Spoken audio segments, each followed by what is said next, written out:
2 वर्ष अघि एक धनी अरबी महिलाको घर जागीको लागि गएको थिए। त्यहाँ एउटा अत्यन्त राम्री अरबी महिला थिइन्। उनको सुन्दरता देखेर म मोहित भएँ। उनको श्रीमान अमेरिकामा बस्ने र कहिले काहीँ मात्र घर आउने उनले बताइन्। उनले मलाई मुस्कुराउँदै भनिन्, मलाई तिमी जस्तै हेर्दा ह्यान्डसम र बलियो मान्छेको खाँचो छ। म पनि मुस्कुराउँदै उनको कुरा सुनिरहेँ।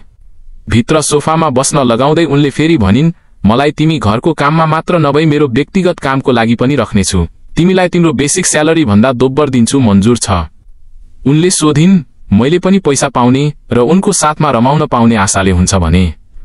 अनि म मेरो सामान लिन गएँ। आउँदा रात परेको थियो। मैले भने, मालिकनी मैले पहिला के काम गरौँ, मलाई काम गर्ने लिस्ट बनाइदिनु, मलाई सजिलो हुन्छ।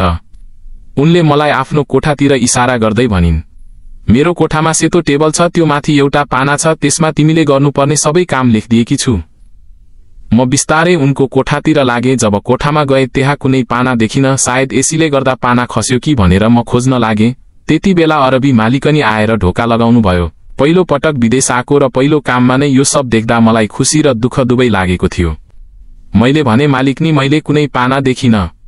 उनले यतै कतै होला भनेर मेरो हात समात्नै लाग्दा ढोकाबाट आवाज आयो, मम्मी मम्मी। उनले मलाई सोफामा बस्न भनेर ढोका खोल्न गइन्। त्यो घरमा अरू कुनै छोरा मान्छे थिएन र मेरो आवाज सुनेर उनको छोरीले सोध्न आएको रहेछिन्। उनको छोरीलाई देख्दा मलाई यस्तो लाग्यो कि कुनै परी मेरो आँखाको अगाडि आएर उभिएको छ। 16 वर्षको कमलो जवानी देखेर म मदहोस भएँ। आमा र छोरी दुवै स्वर्गको परी जस्तै थिए। मालिकनीले मलाई देखाउँदै, आजदेखि ऊ हाम्रो घरको काम गर्छ।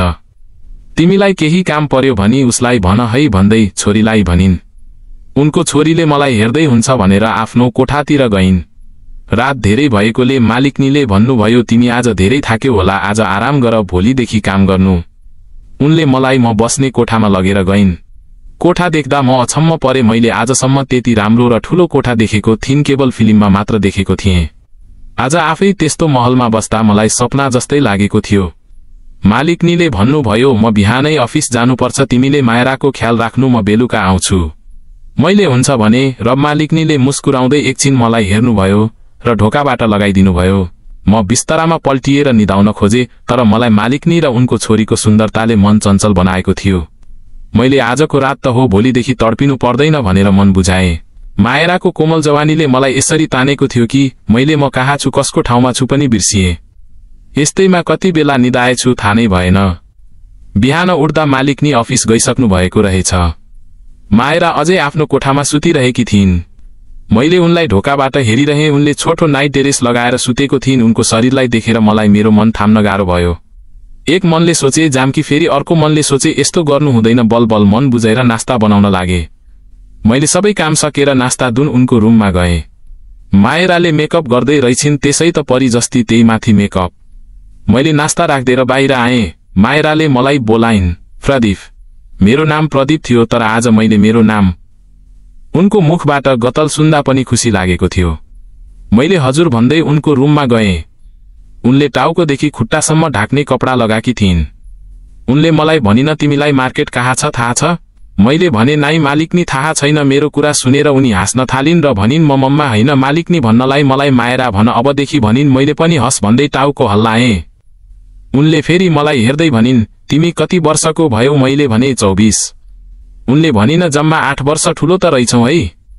मैले उनको मुखमा हेरेँ, तर उनले के भन्न खोजेको बुझिन। त्यति बेला उनको फोनमा कल आयो। उनले फोन उठाएर कुरा गर्दै भनिन्, हस् मम्मा, म हजुरको कपडा रेडी बनाएर राखिदिन्छु। र उनी हतारिँदै मालिकनीको रुममा गएर कपडा ब्यागमा राख्न लागिन्। मैले केही सोध्न सकिन। केही बेरमा मालिकनी आउनुभयो र भन्नुभयो, आज म 2 दिनको लागि अफिसबाट कामको सिलसिलामा बाहिर जाँदैछु, तिमी मायराको ख्याल राख्नु। म अरूले मायरा एक्लै हुन्छ भनेर क्यान्सिल गर्दिन्थे, तर अहिले तिमी छौ, त्यही भएर तिम्रो भरोसामा छोडेर जाँदैछु, ख्याल गर है। मैले हस भन्दै टाउको हल्लाएँ। मालिकनी हतारमा घरबाट निस्किनुभयो। अब घरमा मायरा र म मात्र थियौं। म खुसीले मेरो मन थाम्नै सकेको थिएन र डर पनि लागेको थियो। यो अनजान ठाउँमा, अरूको घरमा, त्यो पनि एक्लै केटी मान्छे भएको घरमा। मैले कल्पना पनि गरेको थिएन कि मेरो जिन्दगीमा यस्तो दिन पनि आउँछ। मायरा आफ्नो साथीकोमा जान्छु भनेर गाडी निकालेर गइन्। मैले पनि घरको काम गर्न लागेँ र सबै काम सकेर खाना खाएँ। एकछिन आराम गर्नको लागि म बिस्तारामा सुतेर निदाएछु। एक्कासी आँखा खुल्यो, कसैले मलाई बोलाए जस्तो लाग्यो र दौडिएर ढोका खोल्न गए। मायरा र उनको साथी रहेछन्। मायराले बिहान मेकअप गरेको त साथीको जन्मदिनमा जानको लागि रहेछ। उनलाई उनको साथीहरूले कोकमा बिएर मिसाएर खुवाएको रहेछन्। उनी मातेर उनलाई उनको साथीले घरसम्म पुर्याउन आकी रहेछिन्। उनले मायरालाई उनको रुममा लगेर सुताइदिन्। रातको खाना बनाएर मैले मायरालाई बोलाउन गएँ। मायरा बेहोस भएको मान्छे जस्तो सुतिराखेको थिइन्।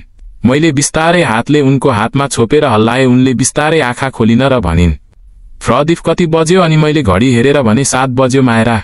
मैले खाना खान जाम भने, तर उनले भोक नभएको बताइन् र मैले गएर खाना खाएँ। बाँकीको काम गरेर मायराको रुममा पानी ल्याइदिए। उनले मलाई बोलाएर फ्रिजमा राखेको पिज्जा ल्याइदिन भनिन्। मैले पनि गएर पिज ल्याइदिएँ। उनले खाइन र भनिन्, मेरो दराजबाट नाइट ड्रेस निकालिदेऊ न। मैले पनि हुन्छ भनेर निकालिदिएँ।